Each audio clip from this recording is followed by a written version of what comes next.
হাওড়ার শিবপুরে অবস্থিত এশিয়ার অন্যতম প্রাচীন উদ্যান অচিন্ত্যকান্তিচন্দ্র বোস বোটানিক্যাল গার্ডেন। গঙ্গার তীরে গড়ে ওঠা এই ঐতিহাসিক গার্ডেনের অস্তিত্বই আজ প্রশ্নের মুখে। নদীর গতিপথ বদল, শহুরে নির্মাণ, পলি সঞ্চয়ের অসাম্য আর প্রশাসনের দোলাচলে ক্রমশ তৈরি হচ্ছে এক গভীর পরিবেশগত সংকট। হুগলি নদীর এক পারে শুরু হয়েছিল সবুজের স্বপ্ন, আজ সেই নদী হয়ে উঠছে আশঙ্কার কারণ। নদী পারে প্যাচিং, তবু রক্ষা নেই। জলবায়ু পরিবর্তন, মাটির ইতিহাস মুছে যাচ্ছে, জীব বৈচিত্র্যের সংকেত মুছছে।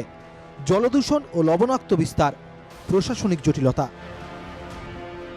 বিশেষজ্ঞরা বলছেন বি কলেজের দিকে প্যাচিং এখনও কাঁচা, আর ভাঙন শুরু সেখানেই।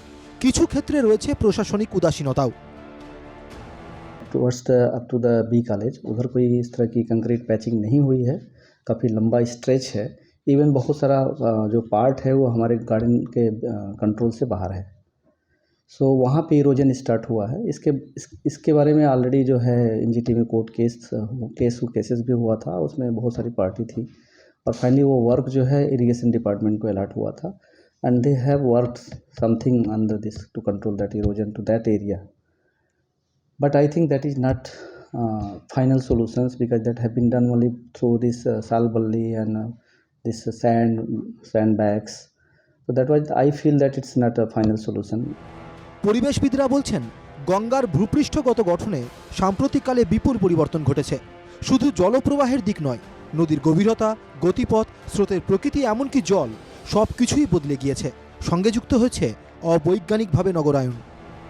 যে গঙ্গার যে জিও মরফোলজিক্যাল যে চেঞ্জেসগুলো হচ্ছে সেগুলো মূলত জলবায়ুগত কারণে, এবং এছাড়াও যেটা দেখা যাচ্ছে যে নদীর গতিপথগুলো যেটা পরিবর্তন হচ্ছে, এবং সেখানে কিন্তু মনুষ্য সৃষ্টিও কিছু কারণ থেকে থাকছে। কারণ আমরা দেখতে পাচ্ছি যে মানুষ আজকে অবৈধভাবে সেখানে নগরায়নের পরিকল্পনা করছে।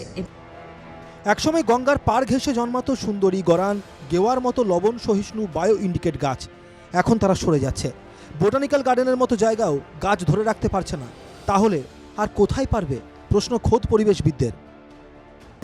বোটানিক্যাল গার্ডেন যেটা আমরা দেখতে পাচ্ছি যে গঙ্গার তীরবর্তী একটা খুব সুন্দর জায়গা, বহু পুরনো গাছ আছে, এবং এটা একটা বড় বড় গাছ কিন্তু সেখানে প্রচুর পরিমাণে পাওয়া যায়, এবং সেই গাছগুলোকে যদি আমরা বাঁচিয়ে রাখতে না পারি, সেগুলো যদি মাটির শিকড় ধরে রাখার ক্ষমতা যদি হারিয়ে ফেলে, তাহলে কিন্তু এটা একটা বিপদের সংকেত।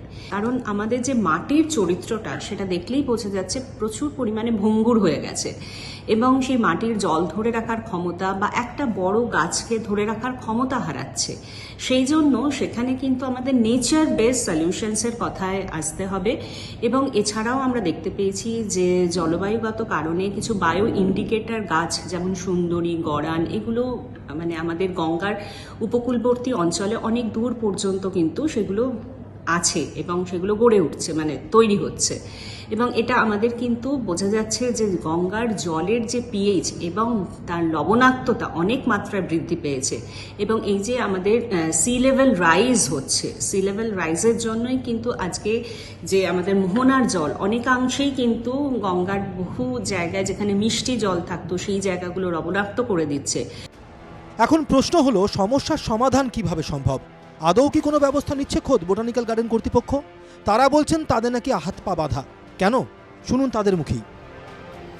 हम फ्रॉम बोटेनिकल गार्डन साइड से हम लोगों ने अपने मिनिस्ट्री ऑफ एनवायरनमेंट फॉरेस्ट को ऑलरेडी इसके बारे में अवगत कराया है, उनको इन्फॉर्म किया है कि इस तरह की सिचुएशंस हैं, but till the matter is sub judice, it is in the court, and without court final directives, even I feel that कि ministry cannot direct to us, or if ministry will direct to us what that botanical garden has to do that, then we'll do that for this thing.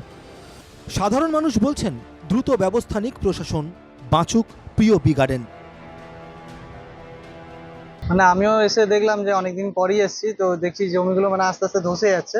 তো এই জায়গাটা যদি একটু সরকার দেখে একটু ঠিকঠাক করে নিতে পারে যাতে না ভাঙে, এটা একটু একমাত্র জায়গা যেখানে একটু গাছপালা ভর্তি আছে, অক্সিজেন ভালো পাওয়া যায়, জায়গাটা নিরিবিলি জায়গা, ভালো জায়গা। এটা যদি একটু সরকার থেকে ঠিকঠাক করে রাখে যাতে এটা বাঁচিয়ে রাখতে পারে, সেটাই আমি সরকার থেকে।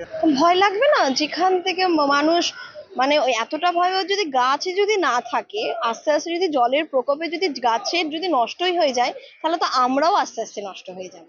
গঙ্গার ধারের যে তীরটা আছে সেটাকে ভালো করে বাঁধানো, যাতে গঙ্গার জল মাটি থেকে বি গার্ডেনের মধ্যে না প্রবেশ করে। একটা ঐতিহাসিক প্রাকৃতিক সম্পদ ক্রমশ চলে যাচ্ছে ভাঙনের মুখে।